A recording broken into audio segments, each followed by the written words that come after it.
ദൈവത്തിന്റെ പ്രവൃത്തി നമ്മുടെ ജീവിതത്തിൽ, അതായത് നിങ്ങളുടെയും എൻ്റെയും ജീവിതത്തിൽ ചെയ്യുവാൻ ദൈവം ആഗ്രഹിക്കുമ്പോൾ നാം തന്നെ പലപ്പോഴും ദൈവത്തിൻ്റെ ആ അനുഗ്രഹത്തിന്, ദൈവത്തിൻ്റെ പ്രവൃത്തി നടക്കുന്നതിന് തടസ്സമായി തീരാറുണ്ട്.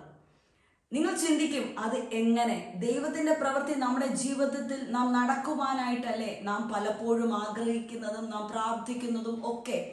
എന്നിട്ട് എങ്ങനെയാണ് നമ്മുടെ ജീവിതത്തിൽ നാം തന്നെ തടസ്സമായി നിൽക്കുന്നത് എന്ന് നിങ്ങൾ ചിന്തിക്കുന്നുണ്ടായിരിക്കും. നമ്മുടെ അവിശ്വാസം, നമ്മുടെ ജീവിതത്തിൽ കടന്നു വരുന്ന അവിശ്വാസം.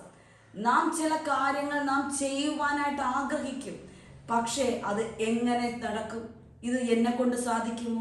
ഇത് എന്നെ കൊണ്ട് ചെയ്യുവാൻ പറ്റുമോ എന്നൊക്കെ. അത് എന്നെ കൊണ്ട് സാധിക്കുമോ? അതിനുള്ള സാഹചര്യങ്ങൾ എനിക്ക് ഒരുക്കി ലഭിക്കുമോ? എനിക്ക് അതിനുള്ള സാമ്പത്തിക വഴികൾ ലഭിക്കുമോ എന്നൊക്കെ നമ്മുടെ ഉള്ളിൽ കടന്നു വരുന്ന ആ അവിശ്വാസം. നമ്മുടെ ഭർത്താവ് അതിന് നമുക്ക് അനുവാദം തരുമോ? ഭാര്യ അതിന് ഇടങ്ങേറാവോ? അല്ലെങ്കിൽ മാതാപിതാക്കൾ അനുവാദം തരുമോ? സഹോദരങ്ങൾ തടസ്സമായി നിൽക്കുമോ എന്നൊക്കെ നമ്മുടെ ഉള്ളിൽ ചിന്തിക്കുന്നതായ ആ അവിശ്വാസത്തിൻ്റെ ചിന്തകളും അവിശ്വാസത്തിൻ്റെ വാക്കുകളുമാണ് നമ്മുടെ പല പ്രവൃത്തികൾക്കും, ദൈവിക പ്രവൃത്തികൾക്ക്, കർത്താവ് നമ്മളിൽ പ്രവർത്തിക്കുവാൻ ആഗ്രഹിക്കുമ്പോഴും ആ പ്രവൃത്തികളെ തടസ്സമിടുന്നത് നമ്മുടെ ഈ അവിശ്വാസമായ ചിന്തകളാണ്.